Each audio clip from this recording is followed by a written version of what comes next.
Hello दोस्तों, नमस्कार। मैं हूं प्रमोद राव और आप देख रहे हैं बहुजन लाइव। दोस्तों, बहुजन समाज पार्टी जिन परिस्थितियों में आज है, उन परिस्थितियों में किसने डाला है? कुछ लोग कहते हैं कि सतीश चंद्र मिश्रा के वजह से बहुजन समाज पार्टी बर्बाद हुई है।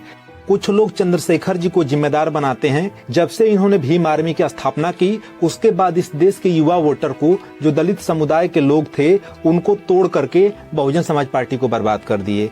कुछ लोगों का मानना है कि बामन मेश्राम साहब आए और ब्राह्मण समाज के खिलाफ जुबानी जंग का ऐलान कर दिए, जिसके वजह से पार्टी को क्षति पहुंची। साथ ही कुछ लोगों का ये भी मानना है कि इसका जिम्मेदार कोई और नहीं है, बहुजन समाज पार्टी की जो मुखिया माननीय बहन जी हैं, उन्होंने ही बसपा को बर्बाद किया है। दोस्तों, इसमें सच्चाई क्या है, आज की वीडियो में विश्लेषण किया जाएगा। और आप भी कमेंट बॉक्स में कमेंट करके जरूर बताइएगा कि बहुजन समाज पार्टी जिन परिस्थितियों से आज गुजर रही है, उसका जिम्मेदार कौन है। तो दोस्तों, वीडियो में आगे बढ़ने से पहले अगर आप चैनल पर नए हैं तो चैनल को जरूर सब्सक्राइब कर लीजिएगा, वीडियो को लाइक कर दीजिएगा, साथ ही बेल आइकन की घंटी को भी दबा दीजिएगा, जिससे हमारे वीडियो की नोटिफिकेशन सबसे पहले आप लोगों को मिल सके। तो दोस्तों, चलिए वीडियो को शुरू करते हैं और जानते हैं कि बहुजन समाज पार्टी की बर्बादी का कारण कौन है। सम्मानित साथियों, बहुजन समाज पार्टी की बर्बादी का कारण कोई एक व्यक्ति नहीं है, इसके लिए कई लोग लगे हैं। सबसे पहला, जातिवादी मीडिया, क्योंकि यह जातिवादी मीडिया बहुजन समाज पार्टी के खिलाफ भ्रम फैलाने का काम करती है और उल्टी सीधे खबरें फैला करके, उल्टे सीधे न्यूज दिखा करके इस देश के दलित, शोषित, वंचित समाज के लोगों में वह निगेटिव चीजें डाल देती है, जिसके वजह से इस देश का बहुजन समाज भ्रमित हो जाता है। बसपा को नुकसान पहुंचाने का जो दूसरा सबसे बड़ा कारण है, वह है विपक्षी पार्टियां। विपक्षी पार्टियों को पता है कि यह जो पार्टी है अम्बेडकरवादी विचारधारा पर चलती है और अम्बेडकरवाद विचारधारा ऐसी विचारधारा है कि वह तख्त और ताज को बदलने की क्षमता रखती है। इसलिए इस देश के जितनी भी विपक्षी पार्टियां हैं, वह नहीं चाहती हैं कि इस देश की उच्च कुर्सी पर कोई SC ST OBC समाज का लोग वहां पर जाकर के बैठे, उसमें भी कोई अम्बेडकरवादी जाकर के बैठे। यह इस देश की विपक्षी पार्टियों को हजम नहीं होता है। इसलिए बहुजन समाज पार्टी के खिलाफ ऐसे ऐसे षड्यंत्र किए जाते हैं, जिन बातों को इस देश का बहुजन समाज समझ ही नहीं पाता है और उनके बिछाए गए जाल में फंस जाता है। सम्मानित साथियों, बहुजन समाज पार्टी की इन परिस्थितियों में पहुंचाने का जो तीसरा कारण है, वह कारण है चुनाव आयोग। मैं चुनाव आयोग को दोषी इसलिए दे रहा हूं कि जब EVM का मुद्दा उठा था तो बहन कुमारी मायावती जी ने विधानसभा 2017 का चुनाव होने के बाद सबसे पहले उन्होंने EVM का विरोध किया था और उन्होंने कहा था कि EVM को बंद कर देना चाहिए। लेकिन चुनाव आयोग पूरी तरीके से इस देश की मनुवादी सामंती लोगों से मिला हुआ है और वह नहीं चाहता है कि EVM को बदला जाए। जब इस देश की आधी जनता नहीं चाहती है, आधी जनता को भरोसा नहीं है EVM से सही चुनाव होता है, तो उस तरह की व्यवस्था को रखने की क्या जरूरत है जिसमें लोगों को आस्था ही न हो, जिसमें लोगों को भरोसा ही न हो।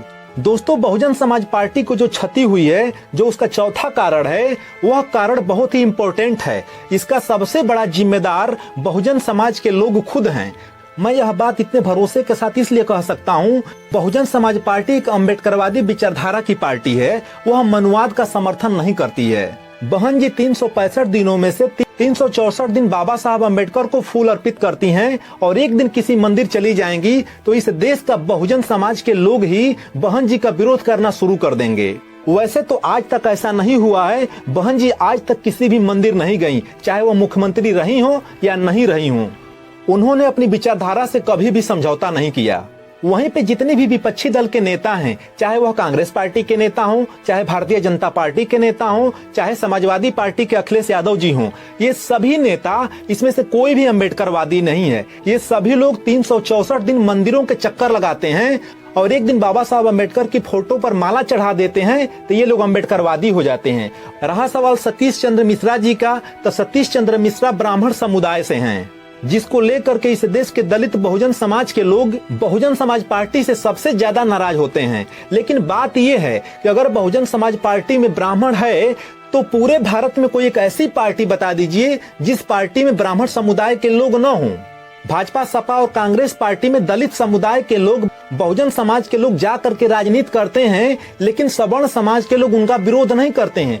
वह कभी विरोध नहीं करते हैं कि भाजपा, सपा और कांग्रेस पार्टी में या आम आदमी पार्टी में दलित समुदाय के लोग हैं, इसलिए हम इन पार्टियों को वोट नहीं करेंगे। अब रहा सवाल बहन कुमारी मायावती जी का, तो मामला ये है कि एक घर और एक परिवार चलाने के लिए आपको कितनी समस्याएं आती हैं आप समझ सकते हैं। एक घर और परिवार चलाने के लिए अगर इतनी समस्याएं आती हैं फिर भी परिवार नहीं चल पाता है तो बहन कुमारी मायावती जी, एक महिला होकर के इतने बड़ी पार्टी को, इतने बड़े संगठन को चलाना आसान नहीं है। मेरा सीधा मानना है कि अपना घर अपना होता है। माननीय कांशीराम साहब ने कहा था, अपनी झोपड़ी में आग लगा करके दूसरों के महलों में मत जाओ, क्योंकि दूसरों के महलों में वो मान सम्मान नहीं मिलेगा। अगर तुमको जिस दिन वो अपने महल से लात मार कर बाहर कर देगा तो तुम्हें रहने के लिए भी शरण नहीं मिलेगी। इसलिए इस देश के बहुजन समाज के लोगों को बहुजन समाज पार्टी को मजबूत करना चाहिए। सम्मानित साथियों, आज की यह वीडियो आप लोगों को कैसी लगी कमेंट बॉक्स में कमेंट करके जरूर बताइएगा। वीडियो देखने के लिए आप सभी का बहुत बहुत धन्यवाद।